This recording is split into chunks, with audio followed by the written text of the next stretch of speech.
నమస్తే, welcome to నేటి నేను మీ పవన్.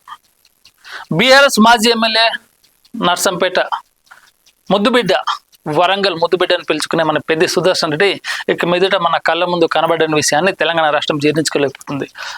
పెద్ది సుదర్శన్ రెడ్డికి మా నేటి దాతృ తరపున ఘనంగా నివాళులు అర్పిస్తున్నాం. ఆయన ఆత్మ ఎక్కడున్నా శాంతి కురాలని కోరుకుంటాం. అయితే ఆయన మరణం ఒక తీరని లోటు కాదు, ఎందుకంటే ఆయన వరంగల్లోని ప్రతి మనిషి యొక్క గుండెలు చిరస్థాయిగా పేరు సంపాదించుకున్నారు. అయితే ఈసారి నర్సంపేట నుంచి పెద్ది సుదర్శన్ రెడ్డి భార్య ఎవరైతే ఉన్నారో స్వప్నకు ఎమ్మెల్యే టికెట్ కేటాయించాలని పార్టీ అధిష్టానం నిర్ణయించినట్టు సమాచారం. ఎందుకంటే గత 25 సంవత్సరాలుగా బీఆర్ఎస్ పార్టీతో ఆయన జర్నీ. ఎప్పుడైతే కేసీఆర్ గారు 2001లో టీఆర్ఎస్ పార్టీ స్థాపించారో అప్పుడే ఆయన పెద్ది సుదర్శన్ రెడ్డి గారు టీఆర్ఎస్ పార్టీలో జాయిన్ అయ్యారు. అప్పటి నుంచి ఆయన రాజకీయ ప్రయాణం కేసీఆర్ వెన్నంటే ఉన్నారు. ఎన్ని ఒడిదుడుకులు వదిలినా కానీ పార్టీ మారలేదు, ఆ నాయకుడిని వదిలేదు. అలాంటి నాయకుడికి ఖచ్చితంగా బీఆర్ఎస్ పార్టీ మద్దతు ఉండాలి, వాళ్ళ అవసరం ఉంది. దానికి అనుగుణంగానే బీఆర్ఎస్ పార్టీ ఒక సంచలన నిర్ణయం తీసుకుంది. వచ్చే ఎన్నికల్లో పెద్ది స్వప్న గారు, అంటే పెద్ది సుదర్శన్ రెడ్డి భార్య ఎవరైతే ఉన్నారో స్వప్న గారికి ఎమ్మెల్యే టికెట్ కేటాయించాలి. అలాగే వాళ్ళ కుటుంబ ఆర్థిక పరిస్థితులను కూడా తానే దగ్గరుండి స్వయంగా చూసుకుంటానని కేసీఆర్ గారు భరోసా ఇచ్చారు. వాటితో పాటు పెద్ది సుదర్శన్ రెడ్డికి ఉన్న హోమ్ లోన్స్, అయితే ఇవి చికిత్సకు అమౌంట్, అలాగే వాళ్ళ పిల్లల యొక్క విద్యాభ్యాసం, ప్రతి దానికి నేనే బాధ్యత తీసుకుంటానని కేసీఆర్ గారు హామీ ఇచ్చారు.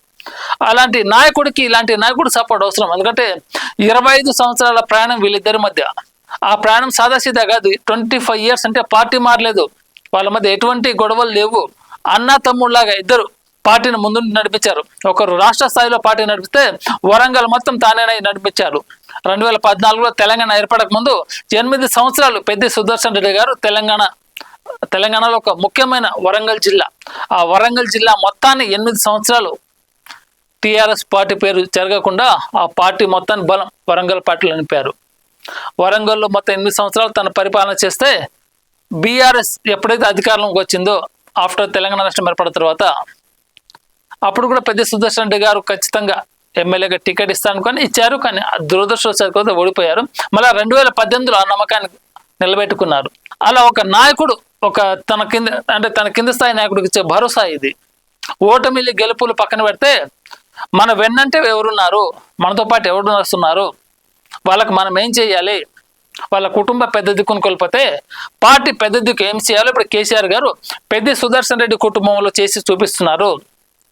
వాళ్ళ ఇంటిలోను కావచ్చు, చికిత్సక ఖర్చులు కావచ్చు, వాళ్ళ పిల్లల విద్యాభ్యాసం కావచ్చు, వాళ్ళ కుటుంబ ఆర్థిక పరిస్థితులు కూడా తానే దగ్గరుండి చూసుకుంటానని రాబోయే ఎన్నికల్లో స్వప్న గారికి ఎమ్మెల్యే టికెట్, నర్సంపేట నుంచి ఎమ్మెల్యే టికెట్ ఖచ్చితంగా కన్ఫర్మ్ చేస్తున్నట్టు కేసీఆర్ గారు హామీ ఇవ్వడం అయితే ఖచ్చితంగా కనబడుతుంది.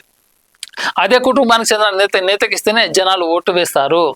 ఎందుకంటే ఆల్రెడీ రాజకీయంగా ప్రజల్లో ఉన్న అనుభవం వాళ్ళది, ప్రజలతో మమేకమైన కుటుంబం వాళ్ళది. ఖచ్చితంగా అలాంటి వారికి ఇస్తేనే పార్టీకి ఒక పేరు ఉంటుంది, ఆ పార్టీ నడిపించే నాయకుడికి ఒక గొప్ప మనసు ఉందని ప్రజలు కూడా అర్థం చేసుకుంటారు.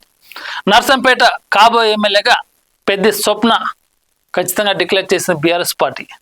మన నేటి ధాత్రి ఛానల్ని సబ్స్క్రైబ్ చేయండి. అలాగే మీకు నచ్చిన వీడియోని లైక్ చేసి, షేర్ చేసి, కామెంట్ చేయండి.